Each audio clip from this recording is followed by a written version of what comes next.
¿Qué tal? ¿Cómo le va? Está usted en la señal de Telesur y estamos iniciando una emisión más de Impacto Económico. Mi nombre es Daniel Rosas, como siempre con el agradecimiento de todo este equipo por su compañía, y vamos a iniciar con los titulares de esta emisión. En nuestro mundo hoy le contamos que la desigualdad sigue siendo uno de los desafíos económicos que define nuestro tiempo, así lo afirmó el reciente informe del Laboratorio de Desigualdad Mundial. En nuestro espacio análisis estaremos abordando cómo el gobierno de Estados Unidos intensifica una política genocida contra Cuba mediante el bloqueo. Y en nuestro recorrido digital le contamos sobre la FAO reportó un descenso en los precios mundiales de los alimentos. Vamos con más.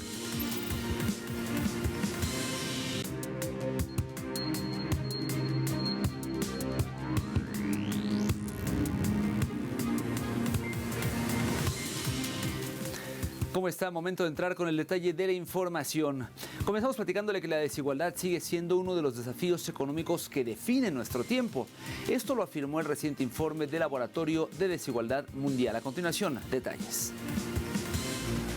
El análisis resaltó que la población mundial creció aproximadamente 1.000 millones a más de 8.000 millones en 2025 y la renta media anual per cápita aumentó de unos 900 a casi 14.000 euros, mostrándose con estos dos actos en aumento medio de la producción mundial de aproximadamente el 2,2% anual a lo largo de 225 años. El documento afirmó que el ingreso global actual bastaría para proporcionar a cada persona unos 1.200 euros al mes y 14.000 euros al año, pero este escenario no ha sido posible ante la distribución desigual de las riquezas en el mundo entero, misma que se ha mostrado en los más recientes cálculos poblacionales. La población es dividida en tres grupos. El primero representa el 50%, mismo que es más pobre al representar a la mitad de la población con menos recursos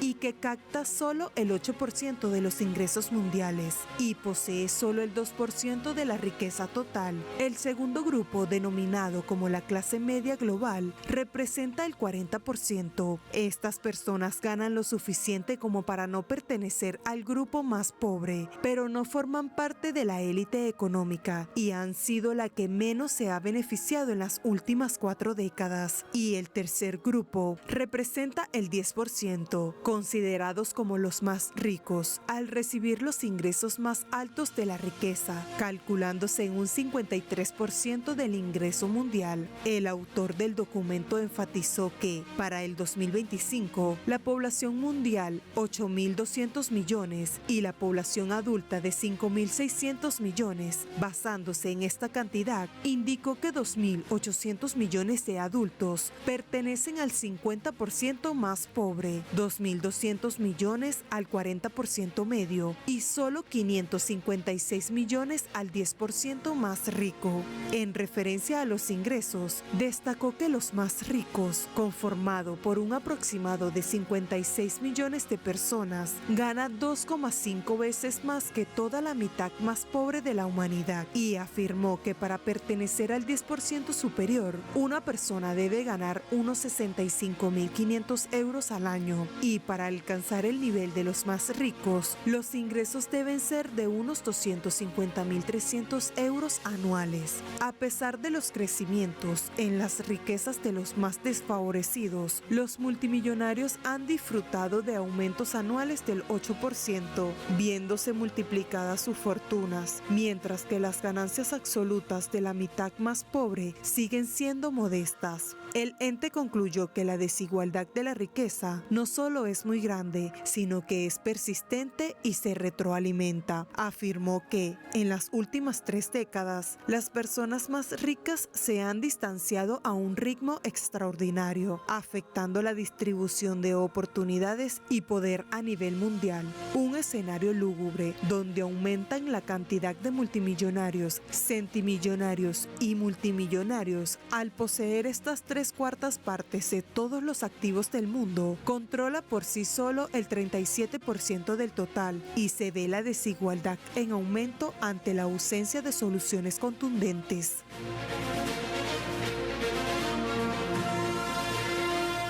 Le cuento ahora que el Plan México consolida su avance como eje de la estrategia económica nacional al alcanzar un portafolio de inversión superior a los 406,000 millones de dólares.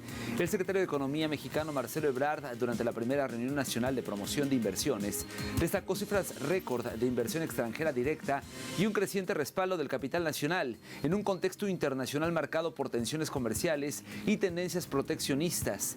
Ante empresarios y autoridades, Ebrard subrayó que el plan prioriza la industrialización, la relocalización de cadenas productivas y el fortalecimiento del mercado interno. Desde el sector privado, se coincidió en que la energía y la certidumbre regulatoria son claves para atraer más capital. El gobierno federal apuesta a acelerar la inversión en 2026 con una visión de desarrollo inclusivo y soberanía económica.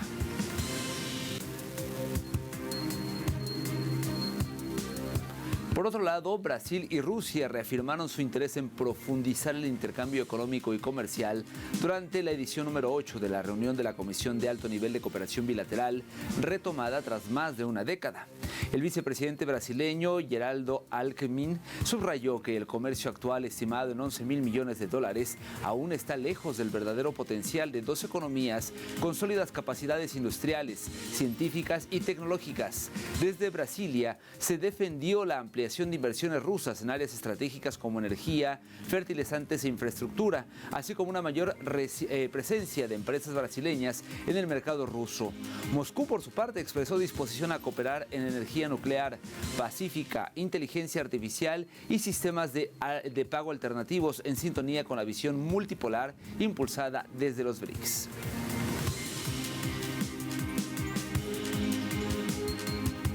Le cuento ahora que el ministro de Economía de Argentina, Luis Caputo, en plena crisis de la industria textil del país, en una entrevista radial, había redoblado la apuesta al cuestionar a la industria textil local. Nuestro compañero de labores, Fabián Restivo, desde Argentina, nos brinda más información. ¿Qué tal? ¿Cómo están por allá? Bueno, el ministro de Economía de Argentina, Luis Caputo, una vez más tuvo una declaración poco feliz. Recordemos que el ministro Luis Caputo es quien le pide a los inversores que traigan su dinero a Argentina, le pide a la gente que saque los dólares del colchón para invertir en Argentina, mientras él tiene su dinero en cuentas offshore, fuera del país, en Seychelles, en Isla Caimán y demás. Bueno, a esto ya en Argentina la gente se acostumbró. La declaración que ha provocado innumerable cantidad de comentarios, que dijo al aire que él nunca había comprado ropa en la República Argentina. Bueno, cuando pasó esto, obviamente le cayó encima a la Cámara Argentina de la industria textil, recordándole que de cada 10 empresas, 7 han cerrado, y esto ha generado 20.000 puestos de trabajo mínimos formales, y se calcula que son otros 20.000 de modo informal, porque en la industria textil trabaja mucha gente, lo que en Argentina se conoce en negro. Pero bueno, si la cifra de los formales llega a 20.000, el resto también es un desastre parecido. Bueno, a propósito de esto, además, le respondieron al ministro, porque él dijo que la ropa en Argentina era muy cara, y le respondieron al ministro que, bueno, que podría él ayudar a que fuera más barata, ya que inexplicablemente, y una vez más sin saber a dónde va ese dinero, el 50% de lo que se paga de ropa en Argentina son impuestos. Impuestos que le cobran a una industria a la que no le dan ningún incentivo, y encima, para colmo de peras, acaban de abrir la importación directa. Esto genera un gran desequilibrio en las cuentas, porque los importados no están pagando una serie de impuestos, ni siquiera una serie de servicios. Así que esta pelea va a seguir adelante. Esto es lo que tenemos por ahora. Sigo con ustedes. Muchísimas gracias, Fabián. Mire, ahora bien, la Cámara Industrial de la Nación de la Indumentaria reaccionó con firmeza a las polémicas declaraciones del ministro de Economía, Luis Caputo. Claudio Dreschner, presidente de esta Cámara, criticó duramente al funcionario, señalándolo como parte de una casta que ha fracasado en sus funciones y decisiones, en gobiernos anteriores y en su actual gestión. Dreschner afirmó que, de haber sido empresario, Caputo habría fracasado debido a sus malas decisiones, Mientras el ministro elogia la ropa importada y las compras en línea en dólares, la industria textil local enfrenta despidos y una crisis que afecta a miles de trabajadores, reflejando la desconexión entre el gobierno y el sector productivo.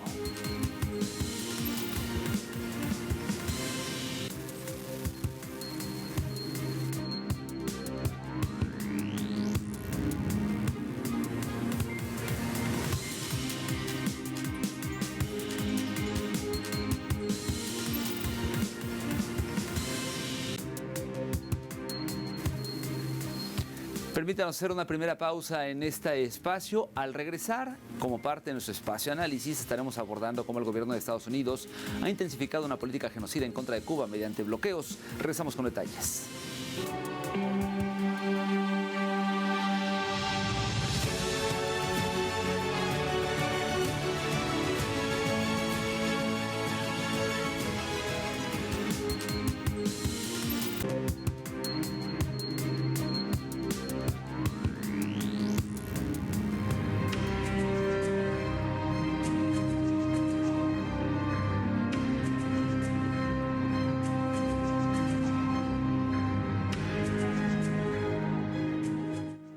Una de las declaraciones del presidente de los Estados Unidos en los últimos tiempos, cuando en una primera parte de una frase dijo que habían aplicado contra Cuba todas las presiones posibles, reconociendo entonces que no hay Estado fallido, que lo que hay un Estado que ha tenido que enfrentar con mucha resistencia las máximas presiones, no de cualquiera, las máximas presiones para asfixia económica de la principal potencia del mundo.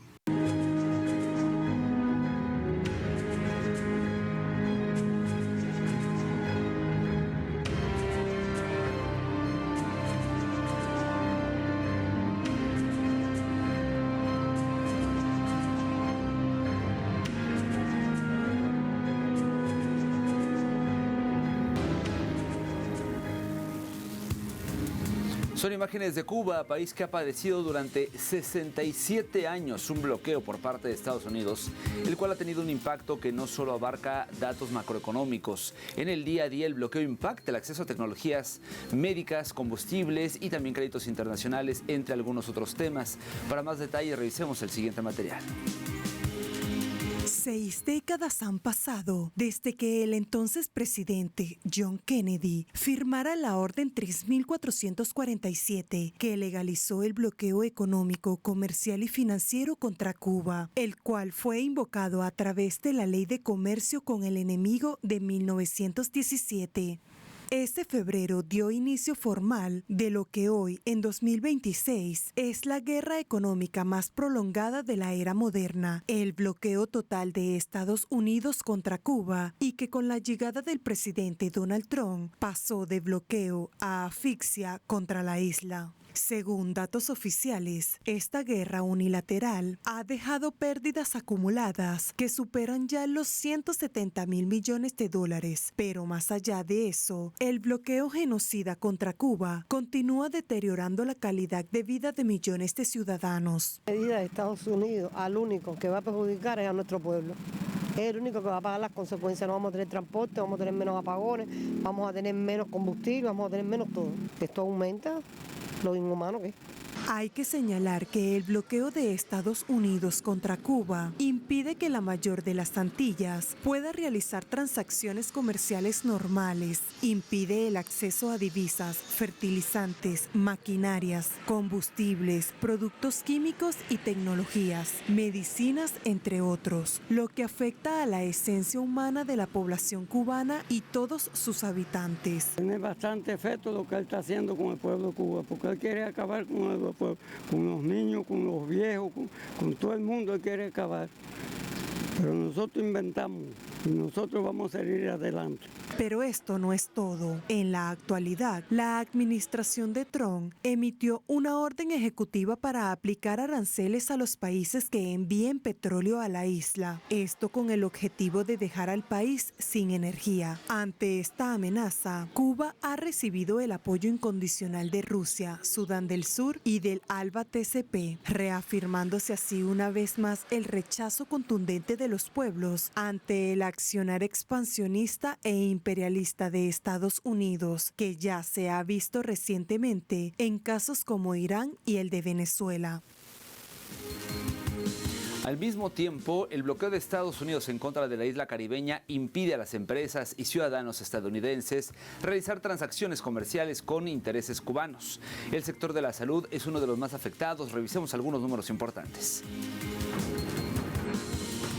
Según datos oficiales, el bloqueo de Estados Unidos a Cuba le impide acceder con normalidad a tecnologías y medicamentos, no solo por la falta de divisas, sino por las barreras tecnológicas y logísticas, ya que se le niega a la mayor de las Antillas el derecho de adquirir tecnologías, materias primas, reactivos, medicamentos, dispositivos, equipos y piezas de repuesto, entre otros materiales necesarios para el mejor funcionamiento de su Sistema Nacional de Salud, y de hacerlo debe ser a través de terceros mercados y a precios mucho más elevados. Según datos emitidos por el canciller cubano Bruno Rodríguez, durante la exposición del informe sobre el bloqueo de Estados Unidos hasta febrero de 2025, indicó que más de 40 bancos extranjeros se niegan a realizar operaciones con entidades bancarias cubanas, lo que deja como consecuencia una larga lista de afectaciones en este sector, que incluye limitaciones al acceso a tratamientos especiales para varios tipos de cáncer, lupus, artritis reumatoide, enfermedad de Crohn, colitis ulcerosa, Parkinson, demencia, atrofia espinal infantil, entre otras. Este flagelo interrumpe la adquisición del 69% de medicamentos del cuadro básico en Cuba, el cual está distribuido en 651 renglones, de los cuales 250 son importados y 401 de producción nacionales, pues 400 de estos actualmente no se reciben con normalidad en las farmacias del país. Cabe destacar que desde marzo de 2024 hasta febrero de 2025, esta política causó pérdidas por un valor de $288.833.610 solo en el sector de la salud, según datos oficiales del informe sobre el bloqueo de Estados Unidos hasta febrero de 2025.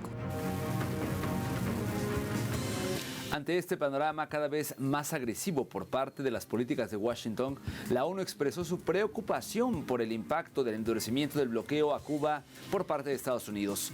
El secretario general de la Organización de las Naciones Unidas, Antonio Guterres, expresó su preocupación por la situación en Cuba tras la orden ejecutiva del presidente Donald Trump que refuerza el bloqueo contra la isla, que cumple una semana. Me han preguntado sobre la situación actual en Cuba y puedo decirles que el secretario general está muy preocupado por la situación humanitaria en Cuba, que empeorará si no colapsa, si no se satisfacen sus necesidades de petróleo, dijo el portavoz del secretario general de la ONU, Stefan Dujarric. El funcionario de la ONU recordó que por más de 30 años la Asamblea General de la ONU ha solicitado el fin del bloqueo impuesto por Estados Unidos a Cuba. Dujarric enfatizó que Antonio Guterres insta a todas las partes a que prosigan al diálogo y respeten el derecho internacional. Además señaló que han visto la declaración emitida por las autoridades estadounidenses el viernes y están analizando el impacto del embargo petrolero y ver cómo pueden ayudar a aliviar la situación.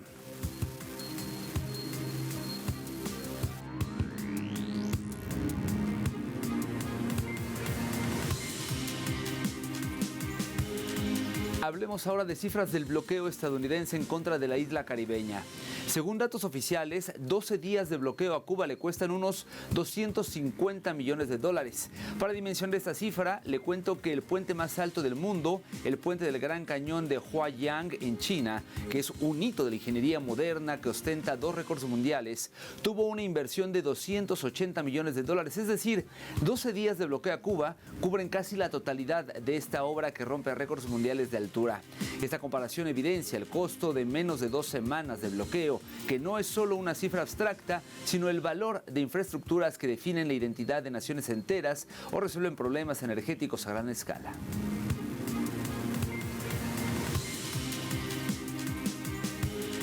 Una nueva pausa. Al volver en nuestro recorrido digital le contamos sobre la FAO reportó un descenso en los precios mundiales de los alimentos. Ya volvemos.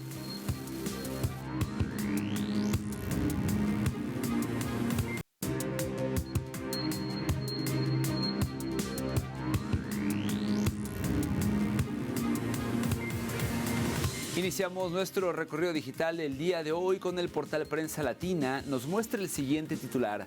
FAO reportó un descenso en los precios mundiales de los alimentos. De acuerdo con esta nota, la Organización de las Naciones Unidas para la Alimentación y la Agricultura informó a través de un comunicado que la variación mensual de las cotizaciones internacionales de productos alimenticios promedió 123,9 puntos en el primer mes del 2026, un 0,6 inferior al de enero del año anterior, siendo este el quinto mes consecutivo en que bajan esas cotizaciones en general, producto de la caída de los precios de los productos lácteos, el azúcar y la carne.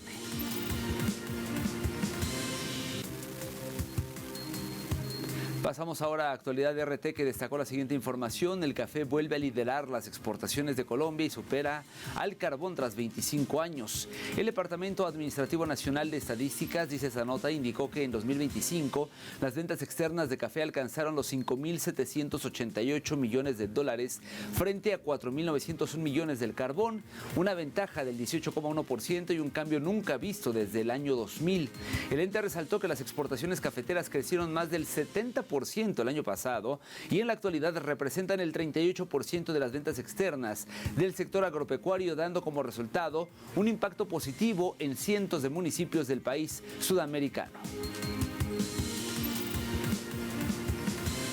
Por su parte, TV BRICS nos muestra en su titular: agricultores de Sudáfrica aumentaron las siembras de maíz y girasol en la temporada 2025-26. Los datos preliminares muestran un aumento en los cultivos del maíz, soja y girasol, así lo informó el Comité de Evaluación de Cosechas.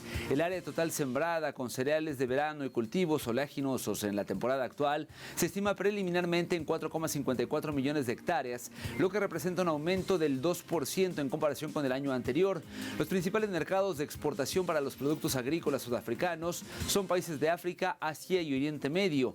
El informe destaca que el crecimiento futuro del sector depende del acceso a los mercados globales, por lo que es necesario intensificar la diplomacia comercial, especialmente en el marco de los BRICS.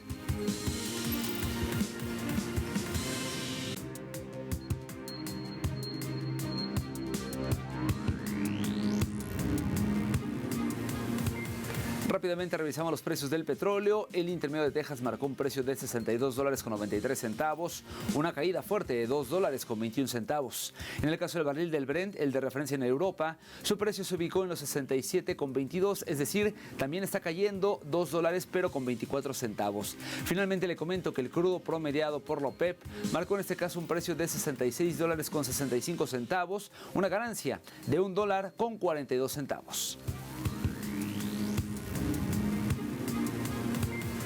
Llegamos así al final. Muchísimas gracias por su compañía. Nos vemos pronto con más de Impacto Económico. Hasta entonces.